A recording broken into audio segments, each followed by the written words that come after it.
Hey everyone, welcome to Locked On Lakers for Thursday. Brian Kamenetsky, Andy Kamenetsky. The Lakers crank up the defense in the second half against Miami and get a badly needed win. We'll break it down next.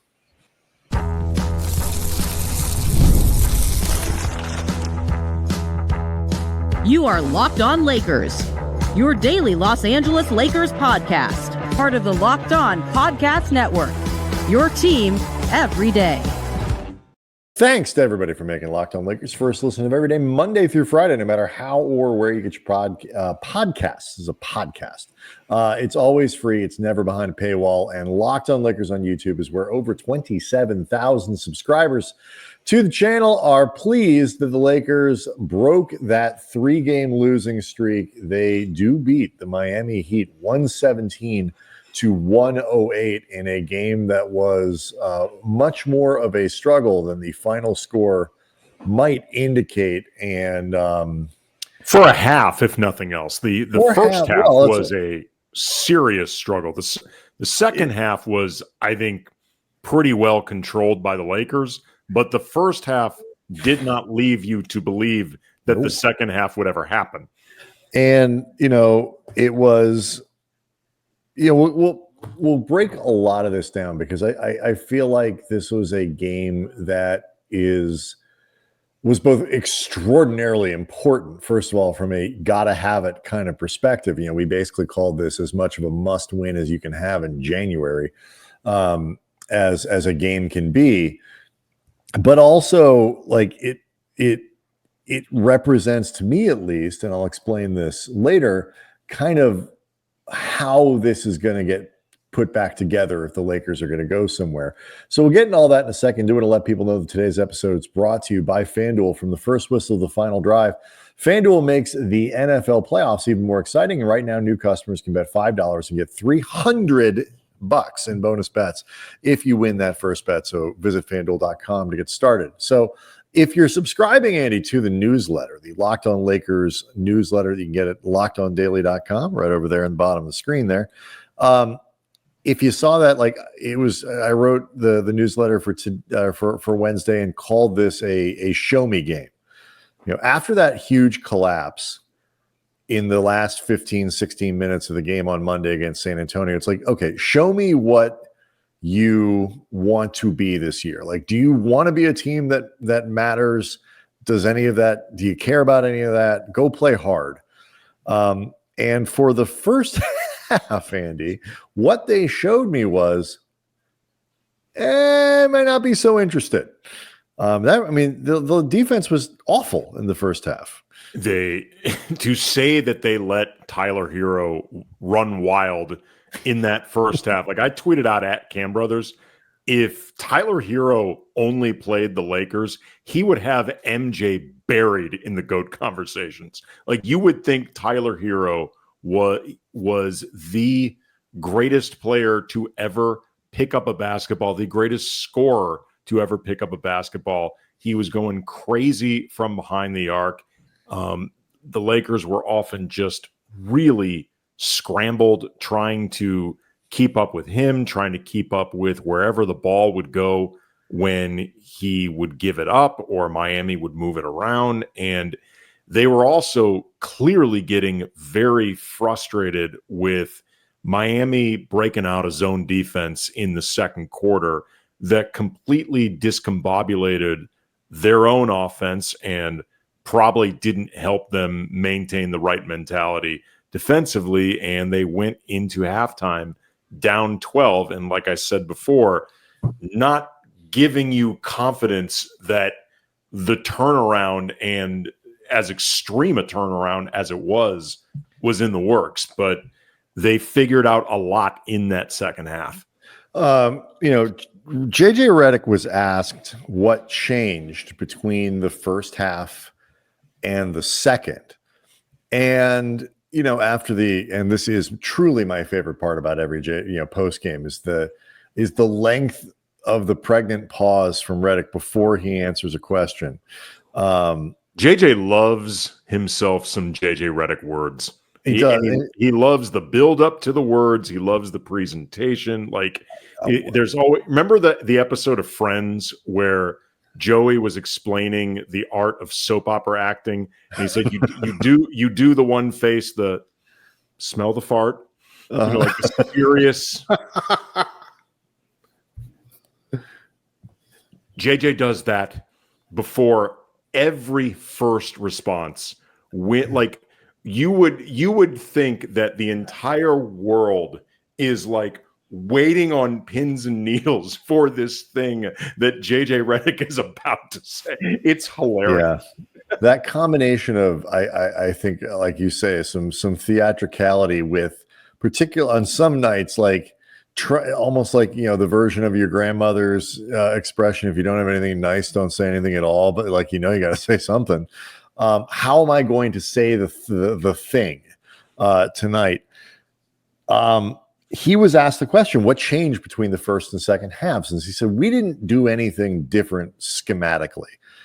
The word he used was implore. I implored the team to play harder. I mean, and that's it. Like, and we talked about it in the San Antonio game, Andy. Like, they're going to... And after the Dallas game, by the way, too. Sure. Like, they're... And after many other games. Actually, a lot of games. Too many. It's been a theme. Yes. They are not a wildly talented group. They are not a bad team, but like, they don't have talent to spare all around the roster that they can just like kind of pace themselves or whatever. Their focus and their energy and their effort has to be high all the time. That's not easy to do. I'm not saying it's easy to be focused and dialed in and all that stuff all the time. Like, nobody does that at their jobs. But this is the reality we live in. And you could see the difference in the first half and the second half, even as that third quarter they made a run. Miami makes a run back. Lakers get it to within 5. Miami pushes it back to 10. The Lakers get it within like 1, and Miami pushed it back to like 6 or 7. Like, it wasn't instant, like, take over the game, but you could see something went up 20%, whatever it is, between the second quarter and the third quarter. And they decided what they decided to show us, show everyone was, okay, we're not ready to quite just kind of give in on this season. JJ talked about also how the amount of talking that they did on the court increased in the second half. He pointed out Jackson Hayes, who had, it's not a high bar to clear, but Jackson had easily his best game since coming back from injury, particularly in the second half. I actually thought Jackson played a really nice game, but JJ talked about Hayes being a very vocal back line. He also spotlighted LeBron, AD, and Reeves just for their talking. He said those three led tonight. And I imagine, when those three guys are engaged at that level, and I say that because we have talked about the level of engagement from these guys that is going to be necessary. Like you mentioned before, it's not easy to do that for 48 minutes a game, 82 games a year, and you're not wrong. The problem is these guys don't have a choice. Yeah, like, absolutely. You're either, to quote Ocean's 11, you're either in or you're out. Like, these guys are not going to be able to dial it up at will or paper over certain weaknesses, like shortcuts. Like, they're not capable of it. They don't have enough talent for it. It doesn't mean they don't have enough talent to win games. It just means they are going to have to try to, at minimum, scrape at their ceiling at all times, because they're not that good of a team when they don't. So a lot of individual performances that we want to make sure we acknowledge, and Rui Hachimura, easily his best game, possibly his best game as a Laker, but easily his best game in a while. LeBron, great fourth quarter. Anthony Davis was very active early. There was a lot of stuff in here. Really good, really good point guarding from Austin Reeves. Yeah, second half, Gabe Vincent kind of came alive in ways that they needed. But to kind of finish this conversation off, there's an aspect of what you're talking about that I think is really clear between the second and third quarters that kind of explains or reflects what you're getting at about having to scrape at it and just work through it no matter what. And I'll tell you what it is next. First, though, I will tell you that Locked On Lakers brought to you by FanDuel. From the first whistle to the final drive, FanDuel makes the NFL playoffs even more exciting. Right now, new customers can bet $5 and get $300 in bonus bets if you win that first bet. That's $300 to keep the action going. FanDuel app, it's easy to navigate. The variety of bets keeps every game exciting. And when you win, you get paid instantly. You don't have to wait around for your winnings, which is always nice. And so whether you're betting on your favorite team or just looking to add a little extra excitement to the playoffs, FanDuel has you covered. So visit FanDuel.com to join today. Get started with, again, $300 in bonus bets. That's FanDuel.com. Make the playoff season unforgettable with FanDuel, an official sportsbook partner of the NFL. Locked On Lakers is also brought to you by Skims. I'm somebody who's actually really picky about underwear. I only like boxer briefs. That's it. They have to have a certain feel, certain tightness, but also certain looseness. It's like Goldilocks. They got to be just right for me. So when I heard that we could try out some Skims underwear over at Locked On, my first thought was Skims makes men's underwear. And yeah, they do.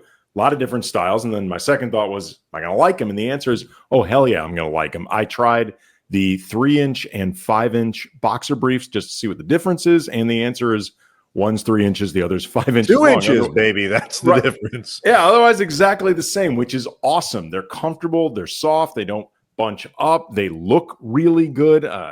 Partner's going to recommend them. Highly, highly into them. So some days it's a 3-inch day, some days it's a 5-inch day. That's just. But either way, partner's happy. Shop Skims Men's at skims.com. Let them know we sent you. And after you place your order, you can select podcast in the survey, select our show in the drop-down menu that follows Locked On Lakers. That's the most important thing I've said in this entire read. Skims.com, select podcast in the survey, go to the drop-down menu, Locked On Lakers, and enjoy the new underwear coming your way.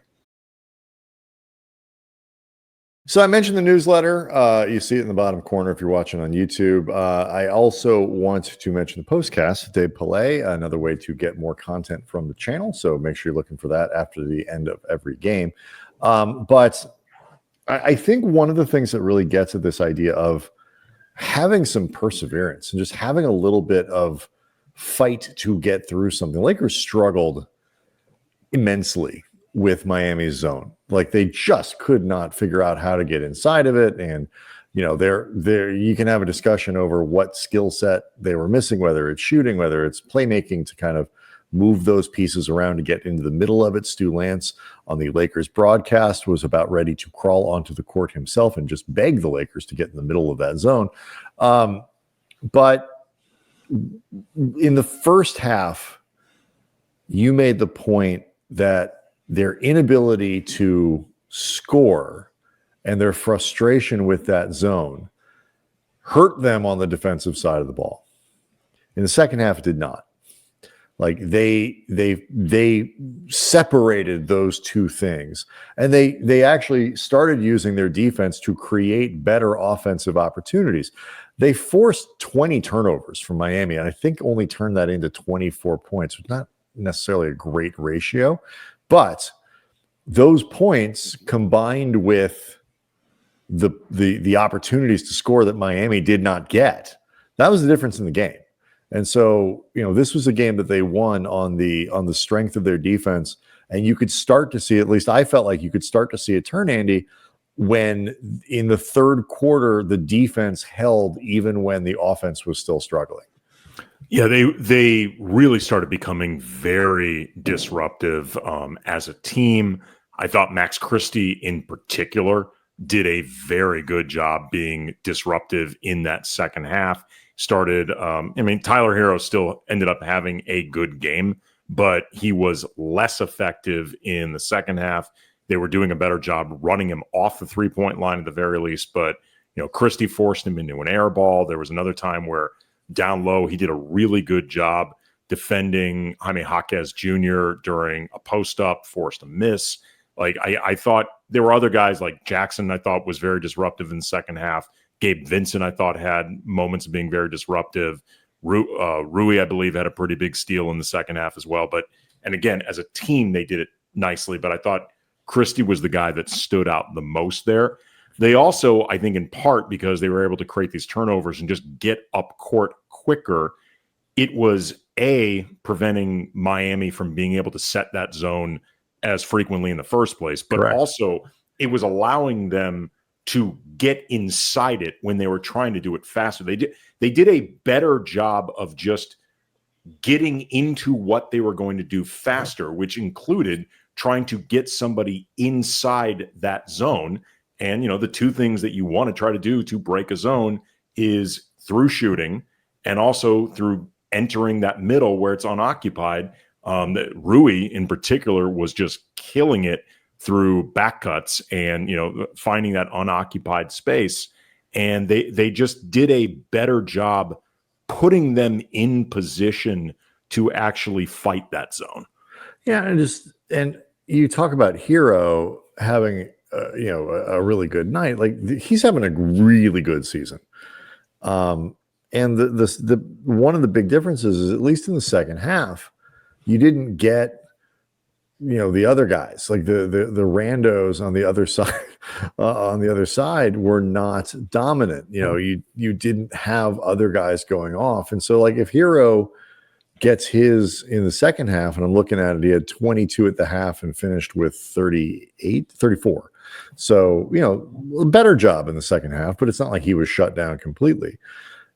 But, if he gets his, but like everybody else is kind of clamped down. The Lakers only gave up 19 in the third and 23 in the fourth. Like, that's fine. Like, Tyler Hero can have a really good second half, a really good game overall, if nobody else is really doing much. And, again, they kept Miami from shooting.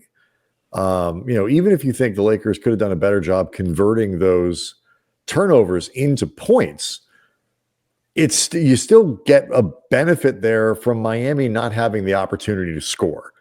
And I was going to say, you're getting them out of rhythm too. Like, and sure. They desperately needed to do that with Hero in particular. Like, that guy Miami shot really well from behind the arc, period, in the first half, but you especially had to disrupt him, and they just did a much better job.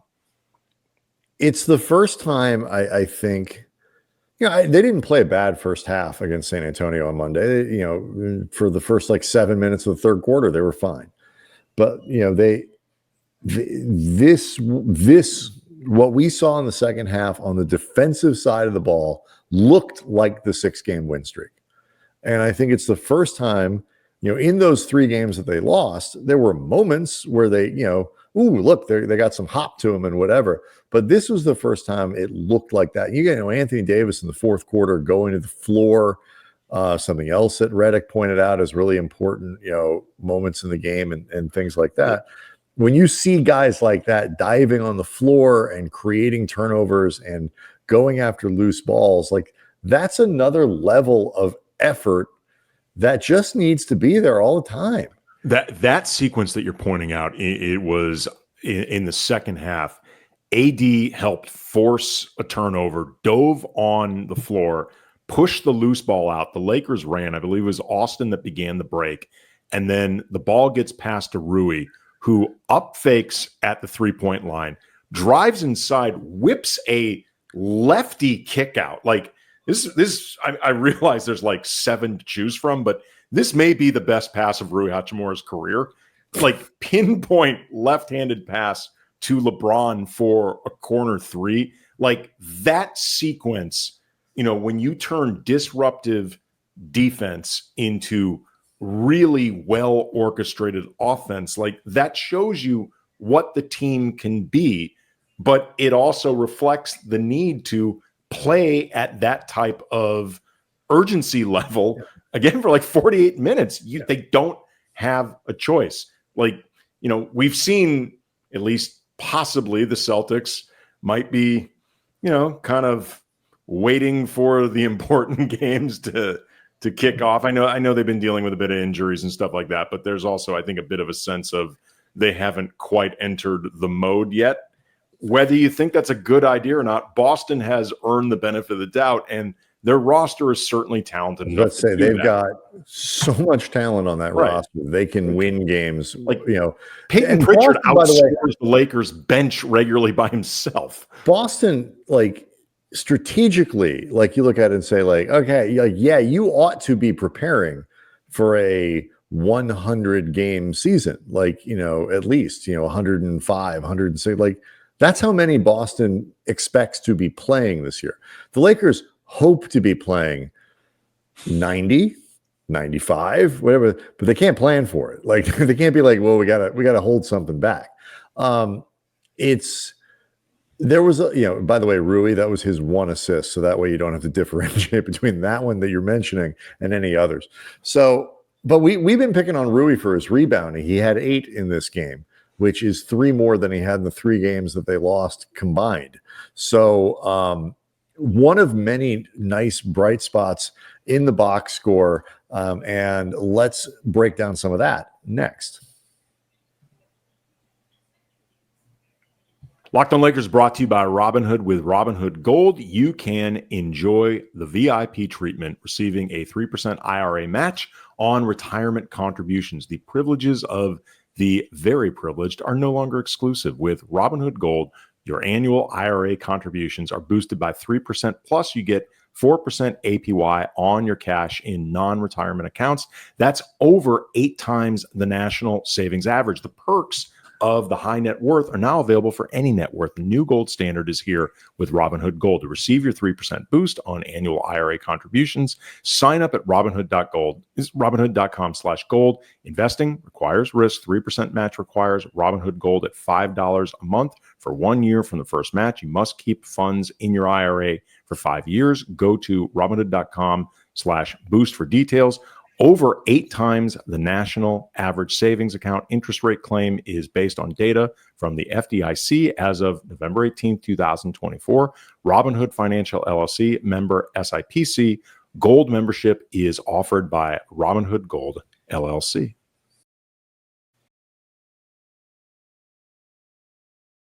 It should be noted real quick before we get to some of these individual performances. The Lakers did this defensively in the second half without Dorian Finney-Smith, who was away from the team celebrating the birth of, I believe, a daughter. But either way, whether it's a son or a daughter, congratulations to him. And I know when we get to Rui, you believe there's a connection here, perhaps, between DFS not being in the building and Rui playing well. But I want to start here, though. First of all, it's his son, just to be clear. It was baby boy. Baby boy. Congratulations. So we've made a point out of the big 3 need to produce a certain amount. They have to hit a level or the Lakers could theoretically be in trouble. And I've always kind of put that level at 60 points. And on Wednesday, the Lakers got 58. And so you say to yourselves, okay, if they don't get more than that from LeBron, AD, and Reeves, something else has to happen. So, it's got to be picked up in other places. And in this game, you got 23 from Rui Hachimura. You got 16 from Max Christie. You got 14 from Gabe Vincent. It's oh, okay. Well, that'll get you to 117. And so they got the requisite contributions from other guys to make it so you didn't need 30 from AD, 28 from LeBron, and 21 from Austin Reeves. It's a great a night tonight. If they can get that kind of balance, it would be fantastic. But it's an example of, okay, if you're not getting massive production from the big 3, other guys have to step up. I mean, ideally it would happen more often this way, but on Wednesday, at least, it was a great formula. And Rui, I think, was right in the middle of it.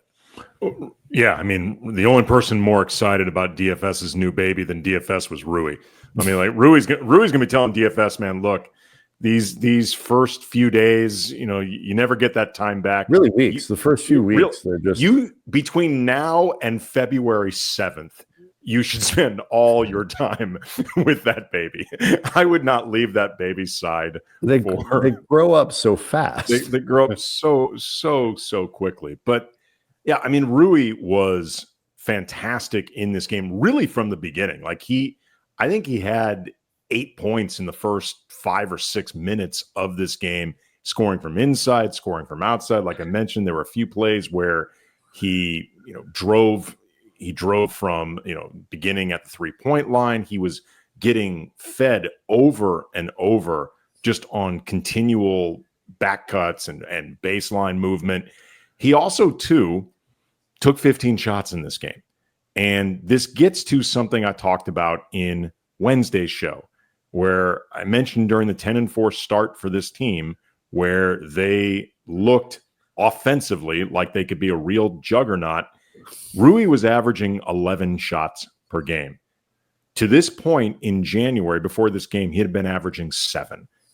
That's you're not going to get the type of balance that you were talking about and the type of contributions, but also if you're only going to have Rui shoot 7 times a game, then seriously trade him, because there's no point to him being on the court. You're not getting the thing that he does best. Like this reflects again why you and I have said we thought that it would make a lot of sense to flip him in DFS once Dorian's back in the starting lineup and the bench unit, because putting aside how DFS we think actually fits well with the first unit and the responsibilities they have on both sides of the ball, Rui would get more shot. Like one way or another, you need to be getting him more shots. Otherwise, again, there's no point to him being on this roster. Yeah. And, then you move past that, LeBron relatively quiet, but very dominant until the fourth quarter. And more even, I think, than the 22 points. I think he had 7 in the fourth, 7 straight, I think, at one point in the fourth. But the other big number for LeBron is 9 assists against 2 turnovers. And the Lakers, I do not think this is an accurate statistic, because it felt to me like they turned the ball over 11 times in the first half. But I think it was just raggedy offense and balls being tipped and nothing looking very clean. But the end count is only 6. It was funny. It feels like home cooking to me, but still, 6. You texted me during the first half of the game with like maybe 3 or 4 minutes left, and you're like, "Oh, they haven't solved that turnover problem." I'm like, "Well, they only have 4, but it feels like 10." It did. Like I was like, and I looked at it, and I realized what had happened is I looked too quickly at the box, like the one of the boxes I was looking at, the live score, and I was actually looking at Miami's turnover rate, but the Lakers were so raggedy, I thought it was theirs. But they overall played a pretty, 6 is not a lot. And even if it felt like more than that at certain times in the second half, it was much cleaner at the very least in terms of taking care of the ball. And you can see the difference. The Lakers forced a ton of turnovers. They didn't give up a lot of possessions on their own. And so, 13 of 34 from 3-point range doesn't hurt as much when you're not giving the ball away.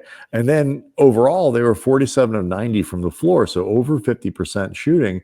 And again, not giving possessions away. And then you compare that to only 73 field goal attempts for the Heat, and that's where you get the margins. The Lakers have to take care of the basketball, and most nights, a lot of nights over the course of the year, they've used a free throw disparity. That didn't happen on Wednesday. The thing that you can just almost always draw a straight line to, Andy, is the turnovers. And on Wednesday, only 2 from LeBron. Reeves had 1 against 14 assists. Like, that's getting it done. And so, kudos. I wanted to make sure that we pointed out Austin as a facilitator tonight. He was terrific, particularly in the second half. The first half, Austin had 5 assists, but I thought he was a little bit wild at times. There was one play where he was running the break and flipped the ball to LeBron as a trailer, when I think, honestly, he had a better opportunity as a layup. LeBron got fouled, but he almost killed LeBron in the process. But the second half, Austin had 9 assists against 0 turnovers. 6 assists in the fourth quarter. Again, 0 turnovers. And as somebody who has mentioned many times that I have concerns that there's too much on Austin's plate, like for the level of player which is good. He is a very good player, full stop, but not elite. And I feel like they've been asking a lot of elite from him, like as an offensive player. It didn't go unnoticed for me that on a night where Austin had 14 assists against 1 turnover, he only had 9 shots. Like, it felt like there was more of a balance struck for Austin's duties in this game. And, some of that was passed along to Rui getting more shots or Max getting more shots. Even like Gabe Vincent, Gabe had 9 shots in this game, which for him is like wilt. But it's like Kobe-esque in terms of getting his own offense. Yeah, this was Mamba mentality for Gabe Vincent. At the buffet first tonight, Gabe Vincent. But I think that matters. I think that will bring out a better version of Austin. And in the second half, I thought Austin defensively was better. And I should mention, I'm not encouraging a situation where the Lakers can't get balance in their offense. I just don't know if most nights they're going to be able to achieve it. Again, if Rui's maybe less involved, they're you just don't have a lot of natural scoring coming off the bench. And, Max Christie is not a reliable 15 a night guy, although he's getting closer. In January, he's averaging 15 points a game. Right, but I'm just saying, I got to, you need to become a guy who you can expect to score 12 to 15 points a night. You got to score 12 or 15 points a night for a season before, he is trending in that direction. I agree. But if the Lakers, the balance is better. And this is why it's so important that they find ways to get this offense back. Set aside the questions about the defense. They've got to get more efficiency and structure and movement and stuff out of their offense, because like you say, if AR doesn't have to do the facilitating and score 25 a night, he's going to be better at all the other stuff. It's they got, if they, I don't want to, the defense has to get better than what it was over the games in the losing streak, and even at some points in the winning streak. But man alive, the offense has sort of quietly been allowed to erode in ways that are really, really bad, and it needs to get fixed. Well, another thing when we're talking about balance and also structure, and this reflects something we talked about for Wednesday's show. Anthony Davis led the team in field goal attempts with 21, and the next closest was LeBron and Rui tied with 15. Anthony Davis was in this game very clearly the focal point. And not even necessarily for all the shot attempts, but he was the, if not focal point, focus point. That's the best version of this offense. And if you make Anthony Davis the focal point, the focus point, however you want to put it, I think it naturally lends itself to more people being involved. And we saw that tonight. And Miami is not a great team, but they have been good defensively this year. I know they didn't have Jimmy Butler, but they've been good this year as a defense. And they regularly figure out ways to play defense no matter who they're missing. It's just what they do. Yeah. So we'll see what happens. There's another game coming up on Friday against the Nets. The Nets. Oh God. Game for D'Lo. Oh God, curb stomped tonight. Oh my God, missing a lot of people, but I mean, 126 to 67. Right. No, D'Lo didn't play in that game. Cam Johnson didn't play. Cam Thomas is hurt. I think one other guy was missing, but still. I'm looking at the box score right now. Do you know how many points they got from the starting 5 combined? Not many. Definitionally, they only scored 67. 24. They got 24 points from their starting 5. That's not getting it done. Locked on Nets is talking about how they need more from their starting 5. The game was tied at 21. Clippers won the second quarter 37-14 and went on a 19-1 run to start the third. The game was pretty much over. But anyway, it's Brooklyn, and then you see Boston next week, but you also get Washington. So there are a couple and the Clippers on Sunday. And the Clippers on Sunday. That's gonna be a tougher game, but you have at least a couple opportunities to win a game or two before they go out on this road trip next week. So Locked On Lakers on YouTube is where you can go hang out with over 27,000 subscribers. We'll be back tomorrow, get you ready for the next slate of games. See everyone tomorrow.